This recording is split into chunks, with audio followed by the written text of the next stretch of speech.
Assalamualaikum warahmatullahi wabarakatuh. Kami dari kelompok satu yang beranggotakan saya Rizal Fajar Febrianto. Saya Ervina. Saya Dumas Yahwa. Saya Fatma Amalia. Di sini kami akan memaparkan mengenai audit perilaku keuangan, yaitu studi kasus pada investor retail FRJ, di mana keputusan investasi seringkali tidak sepenuhnya rasional, melainkan dipengaruhi oleh faktor psikologis dan kognitif yang mendistorsi proses pengambilan keputusan. Fenomena ini menjadi kajian inti dalam keuangan keberlakuan yang menjembatani kesenjangan antara teori keuangan klasik dengan perilaku keuangan nyata. Kemudian melalui audit perilaku keuangan ini, kami mendiagnosis bias kognitif dan emosional pada investor kripto, menganalisis dampaknya terhadap kualitas keputusan investasi, serta merumuskan strategi debiasing yang konkret dan berbasis retail, berbasis riset ilmiah untuk meningkatkan kinerja investasi di masa depan. Subjek yang kami analisis yakni bernama FRJ dengan usia 24 tahun, laki-laki usia 24 tahun, dengan pekerjaan wirausaha dan pendidikan terakhir SMA, dan sekarang sedang menempuh pendidikan S1. Sumber penghasilan yang dijadikan investasi yaitu penghasilan dari usaha dengan estimasi kemampuan finansialnya mengalokasikan 10-12% penghasilan untuk investasi. Subjek FRJ ini sudah berinvestasi sejak tahun 2020 atau sekitar 6 tahun dengan motivasi awal berinvestasi yaitu untuk mencapai financial freedom. Untuk jenis instrumen yang subjek punya adalah kripto dengan proporsi alokasi aset Bitcoin 50% dan altcoin 50%.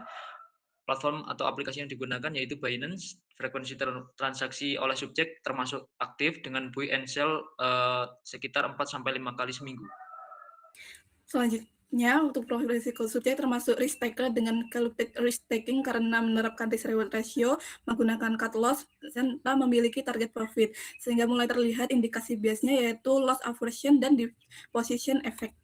Untuk diagnosis biasnya adalah disposition effect sebagai bias dominan dengan kecenderungan menjual profit terlalu cepat, menahan posisi rugi terlalu lama, sehingga meninvestasi pada subjek takut profit hilang terhadap harga rugi kembali naik, terlalu lama mempertahankan posisi. Untuk yang kedua yaitu loss aversion dengan rasa takut rugi lebih besar dibandingkan keinginan memperoleh keuntungan. Contohnya subjek lebih memilih profit kecil yang pasti daripada menunggu profit yang lebih besar.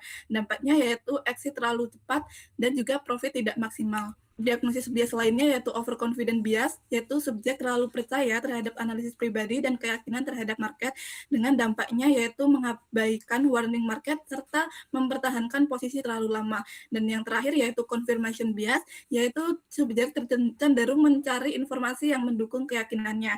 Contohnya keputusan trading yang sangat dipengaruhi sentimen berita dan juga market. Selanjutnya ada analisis dampak. Yang pertama itu ada dampak finansial. Jadi FRJ ini profit hilang karena terlalu lama hold, kemudian return tidak optimal karena jual terlalu cepat, kerugian membesar dan modal tertahan sehingga kehilangan peluang lain.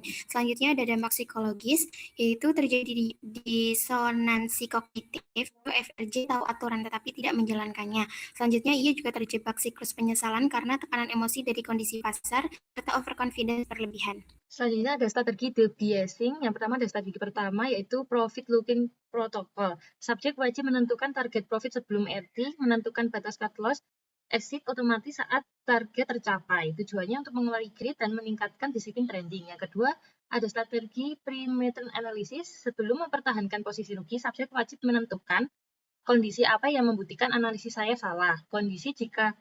Jika kondisi tersebut terjadi, posisi wajib ditutup, tidak boleh mencari kebenaran baru. Tujuannya untuk meningkatkan objektivitas dan mengurangi keputusan emosional. Selanjutnya, strategi yang ketiga ada trending jurnal psikologis, yaitu mencatat alasan, entry, target profit, kondisi emosi, hasil transaksi, dan tingkat greed atau fear.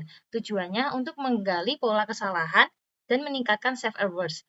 Yang terakhir ada strategi tambahan yaitu diferensi sumber informasi dan meningkatkan literasi behavioral finansial. Kesimpulan presentasi yaitu berdasarkan audit perilaku keuangan, subjek FRJ memiliki profil risk taker dengan calculated risk taking, namun keputusan investasi masih dipengaruhi oleh bias psikologis, terutama disposition effect. Bias tersebut menyebabkan profit hilang, return tidak optimal, tekanan emosional, inkonsistensi pengambilan keputusan.